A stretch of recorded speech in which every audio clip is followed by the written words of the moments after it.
Pavarësisht që së dëshlijuar qasja deri këto, mirë po ka akoma shirita dhe pjesëtarë të policisë së Maqedonisë së Veriut, të cilët janë në oborrin e ndërtesës dhe rrugëve përreth dhe nuk lejohet akoma qasja brenda objektit, mirë po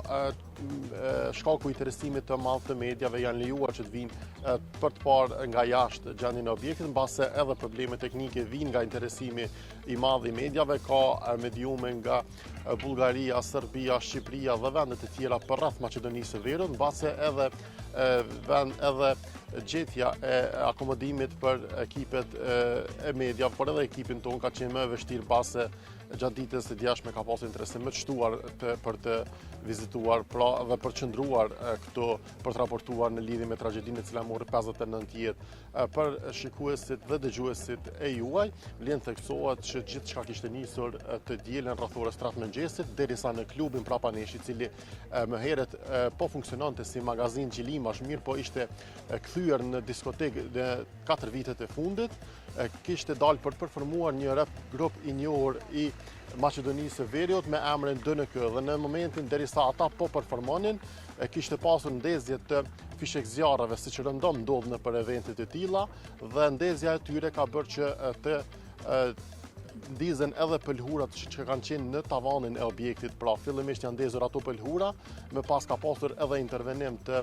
stafit të diskotekës me aparate për fikjen e zjarrit, mirë po që ka qenë i pamjaftueshëm intervenimi i tyre dhe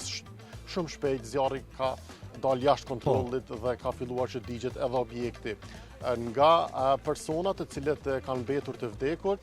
mosha kryesisht e tyre është nga 14 vjeç deri në 24 vjeç, kryesisht pra moshë rinore të cilët kanë frekuentuar këtë klub, derisa mbetet pikpyetje se si ju është lejuar faktikisht edhe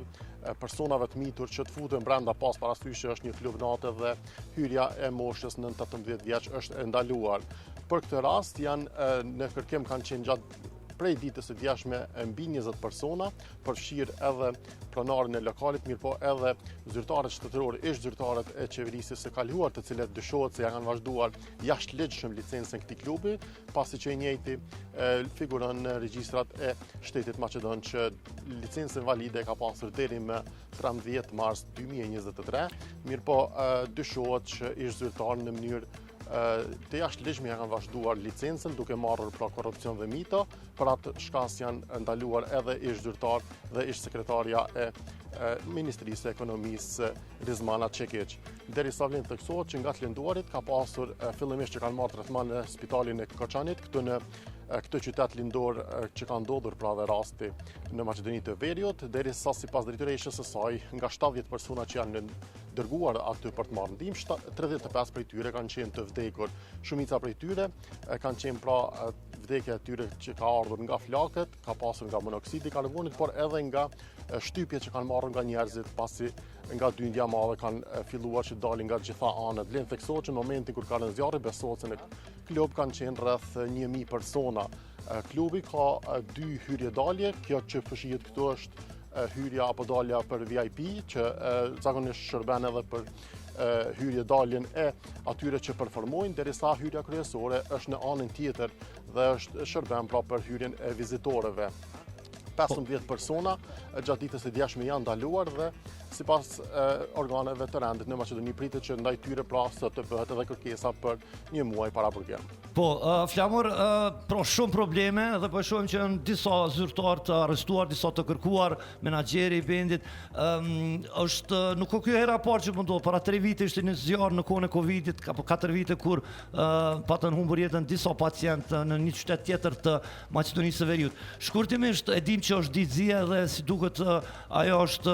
karakteristika kryesore, por një pyetje pak ndoshta edhe politike, duke ditur që të gjitha ato protestat që po zhvillohen në Beograd nisën si pasojë një tragjedie që erdhi si një pasojë një korrupsioni në shtet. A ka gjasa që dhe kjo të ndodh në Maqedoni apo është herët për të thënë? Faktikisht po, mbase edhe një protestë tillë është paralajmëruar qysh sot në orën 13 këtu në qytetin e Koçanit nga familjarët e viktimave, por edhe familjarët e të lënduarve. Do të shohim, presim të shohim se çfarë do të ngjojnë atë protestë. Mirëpo e njëjta është thirrur nga ora 13 këtu në qytet. Do të shohim nëse do të ketë pjesëmarrës edhe nga institucionet shtetërore për të solidarizuar me familjet, pasi që në konferencën e djeshme që ka pasur kryeministri Istrian Mickovski ka thënë që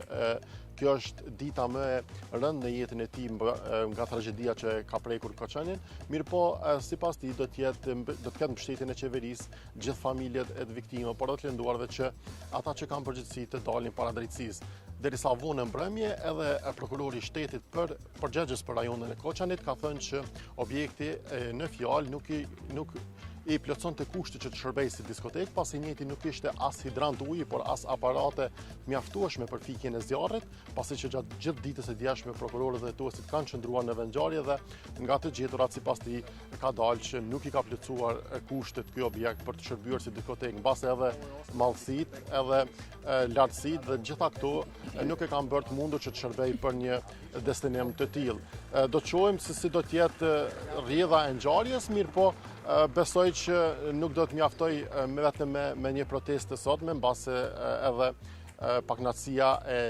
familjarëve e atyre mexhëve të viktimave, por të lënduarve ka qenë shumë e madhe. Edhe gjatë ditës së djeshme kemi pas raportime që të njëjtit nuk kanë lejuar që trupat e familjarëve të tyre të dërgohen për obduksion në Shkup, meqense sipas tyre